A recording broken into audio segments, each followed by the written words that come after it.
आज गुजरात माध्यमिक और उच्चतर माध्यमिक शिक्षा बोर्ड की ओर से 10वीं के परिणामों की घोषणा कर दी गई है। तब ये खबर नर्मदा से सामने आ रही है।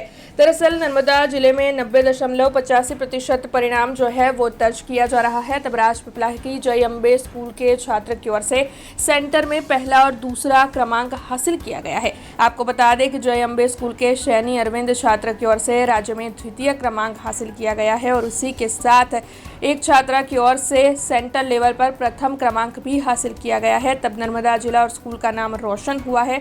ऐसे में स्कूल पर उत्साह सभर माहौल सुबह से ही दिखाई पड़ रहा है। तब जो छात्र उत्कृष्ट परिणामों के साथ उत्तीर्ण हुए हैं वो एक दूसरे को शुभकामनाएं दे रहे हैं, तो वहीं शिक्षकों की ओर से भी अच्छे परिणाम हासिल करने वाले सभी छात्रों को शुभकामनाएं और आशीर्वाद दिए जा रहे हैं। साथ ही एक दूसरे का मुंह मीठा करवाते हुए भी स्कूल पर अभिभावक, शिक्षक और छात्र दिखाई पड़ रहे हैं। મારું નામ સૈની અરવિંદ ગોમારામ છે। હું બે શાળામાં અભ્યાસ કરું છું અને મારા ધોરણ 10માં 99.98 PR અને ટોટલ 600માંથી 589 માર્ક આવ્યા છે અને એ બદલ હું મારી શાળાના શિક્ષકોને અભિનંદન પાઠવું છું અને ખૂબ ખૂબ આભાર જાહેર કરું છું। જિલ્લામાં હું પ્રથમ ક્રમે અને ગુજરાતમાં બીજા ક્રમે આવ્યો છું।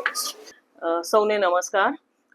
નર્મદા જિલ્લામાં ધોરણ 10, ધોરણ 12 વિજ્ઞાન પ્રવાહ અને ધોરણ 12 સામાન્ય પ્રવાહ ત્રણેયનું પરિણામ સારું આવે છે। 10મા ધોરણમાં આ વખતે અમે છેલ્લા 2 વર્ષથી ત્રીજા નંબરે હતા, આ વખતે ફર્સ્ટ નંબરે છીએ। અમારી આગળ આમ જોઈએ તો કેન્દ્રશાસિત પ્રદેશ દીવ અને દાદરા નગર હવેલી છે। રાજ્યમાં અમે રાજ્યો ગણીએ તો અમે છીએ આગળ। આ માટે સૌથી પહેલા તો હું જે 15 નવેમ્બરના રોજ દેવ મોગરા ખાતે માન્ય પ્રધાનમંત્રી શ્રી નરેન્દ્રભાઈ મોદીના કાર્યક્રમ હતો, જેમાં એ એક્ઝામ વોરિયર્સ બુક અને પરીક્ષા અંગેની તૈયારી માટે વિદ્યાર્થીઓ સાથે ઇન્ટરેક્શન કરવાના હતા।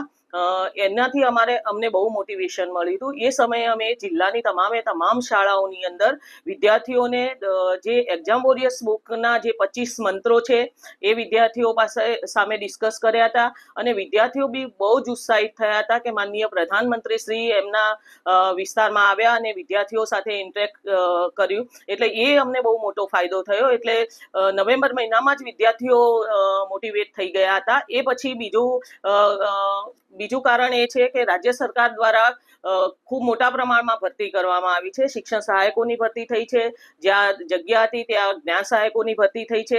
એટલે શિક્ષકો શાળામાં હોવાના કારણે વિદ્યાર્થીઓને ખૂબ મોટો ફાયદો થયો છે અને ખૂબ સારું પરિણામ અમે લાવી શક્યા છીએ। તો આ રીતે સમગ્ર નર્મદા જિલ્લાની ટીમ કે જે ગ્રાઉન્ડ લેવલે શિક્ષકો કામ કરી રહ્યા છે, આચાર્યોનો જે સહકાર છે અને જે વિદ્યાર્થીઓ આ વખતે ખાસ કરીને માનનીય મોદી સાહેબના અહીંયા આવવાથી અને જે વિદ્યાર્થીઓ સાથેના ઇન્ટરેક્શનના કારણે જે ઉત્સાહિત થયા છે એના કારણે અમે આ પરિણામ લાવી શક્યા। हमसे जुड़े रहने के लिए हमारे YouTube चैनल को सब्सक्राइब करें और नई वीडियो की नोटिफिकेशन के लिए बेल आइकॉन को दबाएं।